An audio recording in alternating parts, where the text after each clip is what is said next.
नमस्कार, आप सभी का स्वागत है किस्से कहानियों में। आज की कहानी है भगवती तुलसी की पौराणिक कथा। चलिए शुरू करते हैं। तुलसी से जुड़ी एक कथा बहुत प्रचलित है।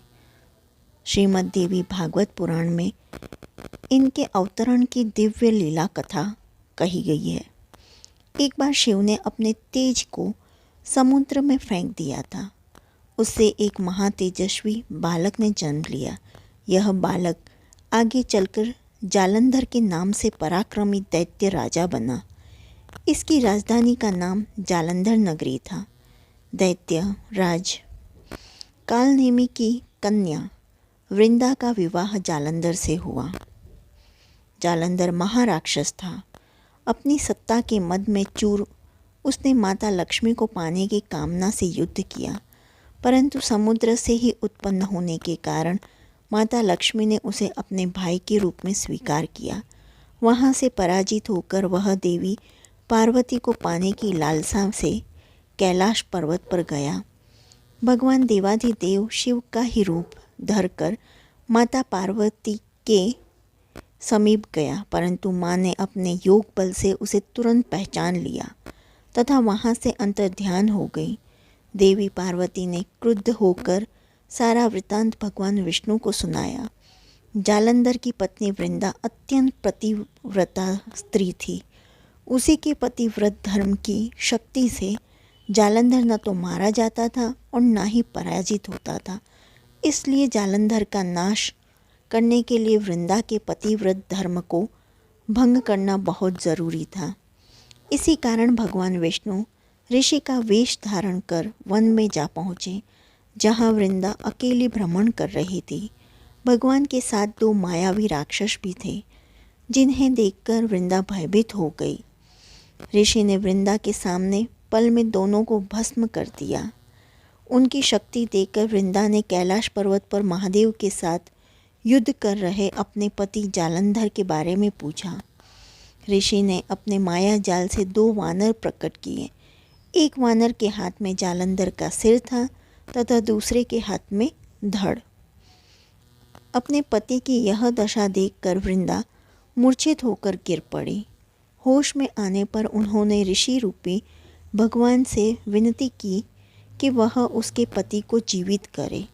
भगवान ने अपनी माया से पुनः जालंधर का सिर धड़ से जोड़ दिया, परंतु स्वयं भी वह उसी शरीर में प्रवेश कर गए। वृंदा को इस छल का जरा आभास न हुआ। जालंधर बने भगवान ने वृंदा के साथ पतिव्रता का व्यवहार करने लगी, जिससे उसका सतीत्व भंग हो गया। ऐसा होते ही वृंदा का पति जालंधर युद्ध में हार गया। इस सारी लीला का जब वृंदा को पता चला तो उसने क्रुद्ध होकर भगवान विष्णु को शिला होने का श्राप दे दिया तथा स्वयं सती हो गई। जहाँ वृंदा भस्म हुई वहाँ तुलसी का पौधा उगा।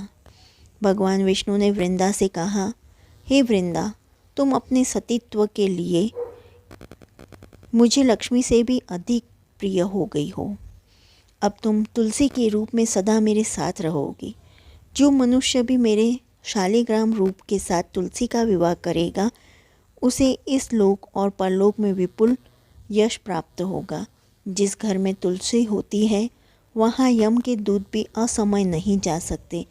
गंगा व नर्मदा के जल में स्नान तथा तुलसी का पूजन बराबर माना जाता है, चाहे मनुष्य कितना भी पापी क्यों ना हो। मृत्यु के समय जिसके प्राण मंजरी रहित तुलसी और गंगा जल मुख में रखकर निकल जाते हैं, वह पापों से मुक्त होकर वैकुंठ धाम को प्राप्त होता है। जो मनुष्य तुलसी व आंवलों की छाया में अपने पितरों का श्राद्ध करता है, उसके पितर मोक्ष को प्राप्त हो जाते हैं। उसी दैत्य जालंधर की यह भूमि जालंधर नाम से विख्यात है। सती वृंदा का मंदिर मोहल्ला कोट किशनचंद में स्थित है। कहते हैं इस स्थान पर एक प्राचीन गुफा थी जो सीधी हरिद्वार तक जाती थी। सच्चे मन से 40 दिन तक सती वृंदा देवी के मंदिर में पूजा करने से सभी मनोरथ पूर्ण होते हैं। बोलो तुलसी मैया की जय। जो आपको तुलसी मैया की ये कहानी पसंद आई हो तो please like share and subscribe. देखने के लिए धन्यवाद। जय हिंद, जय भारत।